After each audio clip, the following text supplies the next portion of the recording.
Las manos mágicas te enseñan a resolver un tipo de problema de matemáticas. Hoy, derivadas, derivabilidad en un punto y función derivada.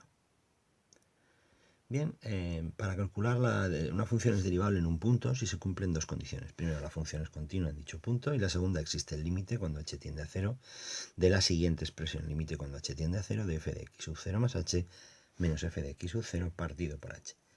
Y el valor de ese límite es lo que llamamos la derivada de la función en dicho punto, f' de x0. Y este límite se calcula conforme a lo que hemos visto en límites.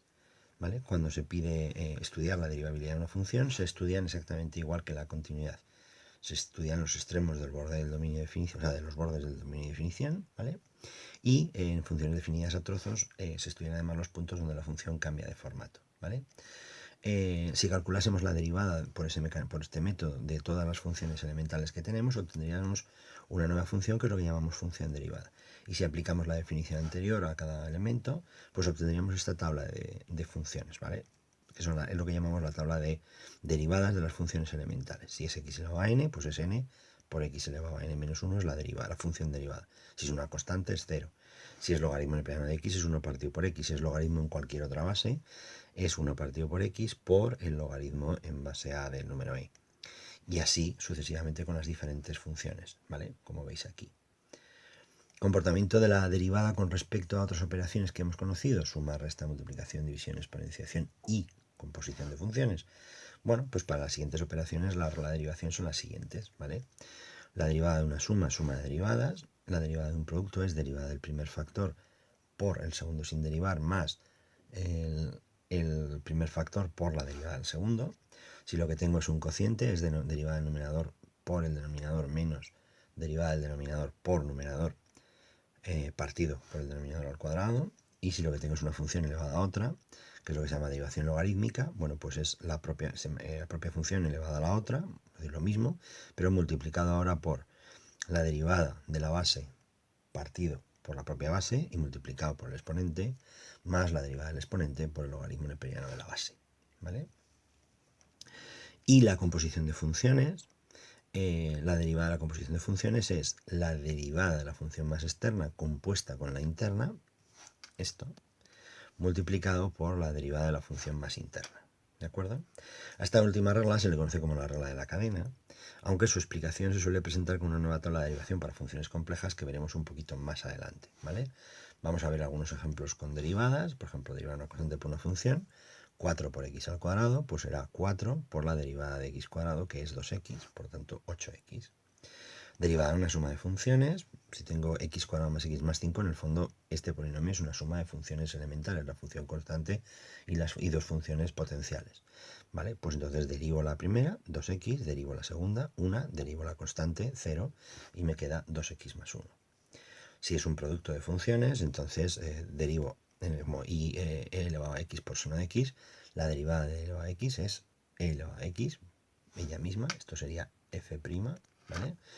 Por g más f, que es e elevado a x, por la derivada del seno de x, que si miramos la tabla es el coseno de x, g', ¿vale?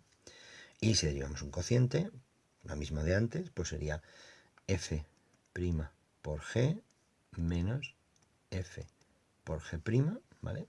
Y dividido por g al cuadrado, ¿vale? Y la derivada de una función elevada a otra, seno de x elevado a coseno de x, pues sería f elevado a g por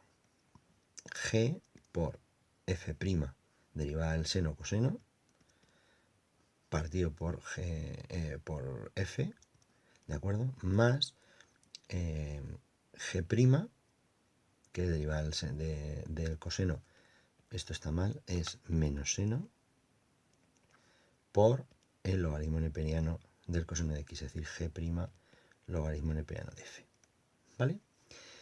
¿De acuerdo? Bien. Y para las funciones complejas, lo que hemos dicho de sustituir la regla de la cadena, ¿vale? Básicamente es lo mismo, pero cambiamos la x por una cierta palabra u, o sea, una cierta letra u, y se multiplicará por u', ¿vale? U es una expresión que contiene a la x, pero que no es exactamente la x. para explicar qué es u, por ejemplo, si f de x fuera seno del logaritmo neperiano de x, pues el logaritmo neperiano de x sería u. Y la derivada sería derivada del seno coseno del logaritmo neperiano de x por la derivada del logaritmo neperiano de x, que sería 1 partido por x.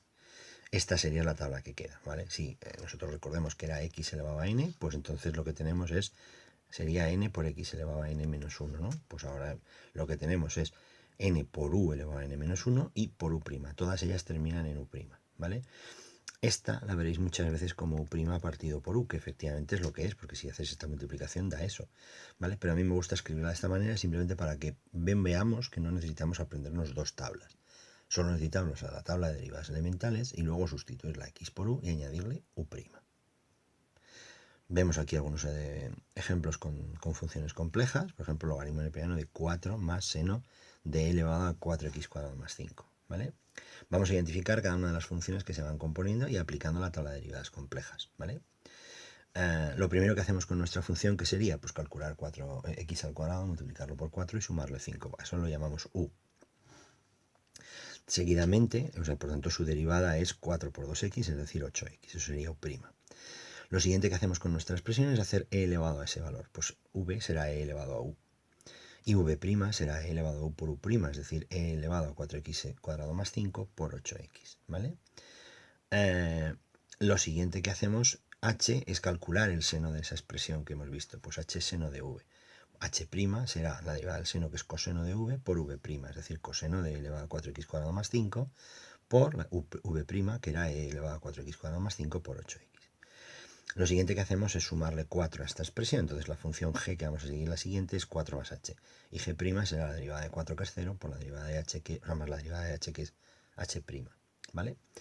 Y luego f, que era la función que andábamos buscando, es logaritmo de g. Luego f' será g' partido por g. Luego será el coseno de e elevado a 4x cuadrado más 5 por e elevado a 4x cuadrado más 5 por 8x partido por 4 más seno de e elevado a 4x cuadrado más 5. Bien.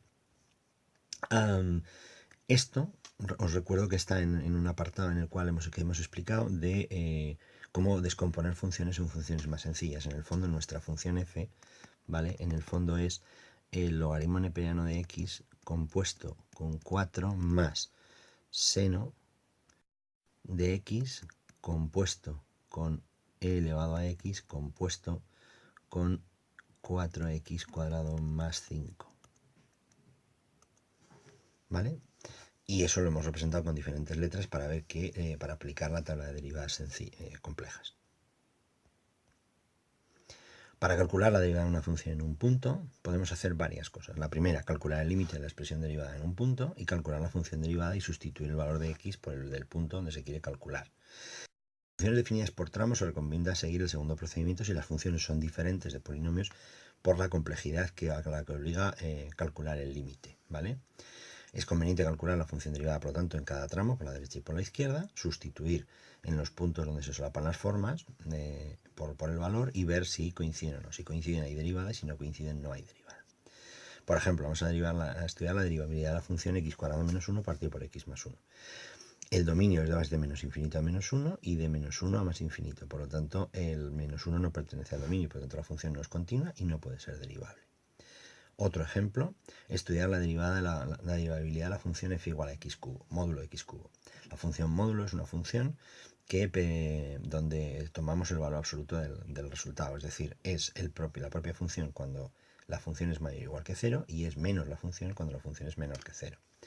Por lo tanto, estudiaremos la derivabilidad en el 0, ¿vale?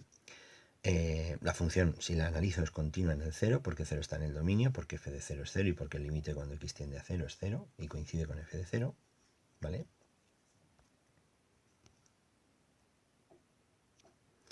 Y para saber si es derivable, lo que necesito es calcular las derivadas de las funciones por la izquierda y por la derecha. Por ejemplo, por la izquierda es menos 3x cuadrado y por la derecha es 3x cuadrado, ¿vale? Si valoro ambas en 0, las dos dan 0, luego dentro de la función es derivable y la derivada de la función es exactamente 0, ¿vale? Ejemplo 3, sea la función y igual a módulo de x menos 2, ¿es derivable en x igual a 2? Bueno, pues la función módulo se puede escribir como una función a trozos. X menos 2, si x menos 2 esto no es con módulos, así es mayor o igual que 0, es decir, si x mayor o igual que 2, o menos x menos 2 si el resultado de esta expresión, ¿vale?, es menor que 2. Bien, una vez que hemos hecho esto, la función es continua en x igual a 2, se puede demostrar, y para ver si es derivable calculo los límites laterales, o derivo las derivadas a derecha e izquierda, quedan menos 1 y 1. Si sustituyo x por ambas en derivadas, ¿vale?, entonces el resultado me da menos 1 y 1 otra vez, y por lo tanto, como son distintos, la función no es derivable en x igual a 2. Si tienes alguna duda, mándanosla a la dirección de correo que figura en la pantalla.